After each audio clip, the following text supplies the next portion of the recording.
বর্ষিয়ান সংসদ তথা প্রাক্তন কেন্দ্রীয় মন্ত্রী শিশির অধিকারী সাংবাদিকদের সব জানিয়ে দিলে নন্দীগ্রামের প্রথম মুভমেন্ট করেছিলাম।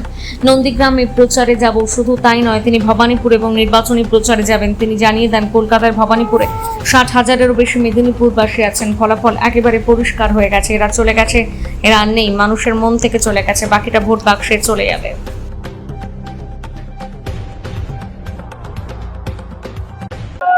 শুভেন্দুবাবু ভবানীপুরে দাঁড়ালেন, আপনি কি পাশে থাকার বার্তা দেওয়ার জন্য প্রচারে যাবেন?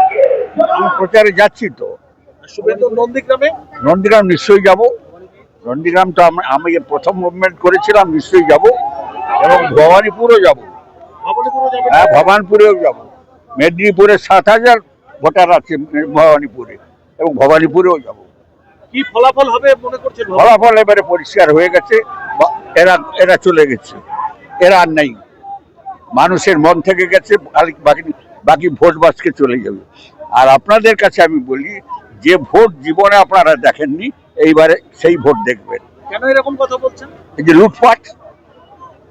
লুটপাট, পুলিশ দিয়ে ধমকে চমকে গরিব মুসলমানকে ডেকে নিয়ে ধমকানো, এসব অনেক কীর্তি করেছে তো, এবং সে কীর্তি এখনো চলছে।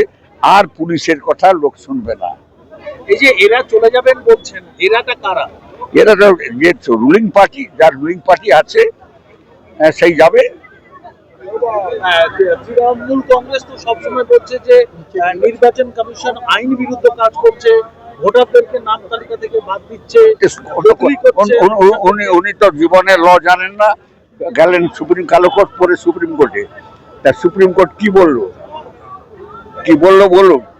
প্রতিষ্ঠানিক দুর্নীতি বললো, ডাকাতি কেস দেওয়া উচিত। এরপরে আমি হলে লজ্জায় যমুনায় চান করে ঘর পালিয়ে যেতাম, গঙ্গায় চান করে। হ্যাঁ, ওই নির্লজ্জ বলে ও ক্ষমতায় বসে আছে। আমাদের তো সংবিধান বলে গেছে, সর্বোচ্চ ক্ষমতা দিয়ে গেছে কোর্টকে। তা কোর্টের বিচারে যাকে বলে যে আপনার দুর্নীতিগ্রস্ত, ক্রিমিনাল বলে যাকে, সে লোক ক্ষমতায় বসে কি করে? বসতে লজ্জা লাগে।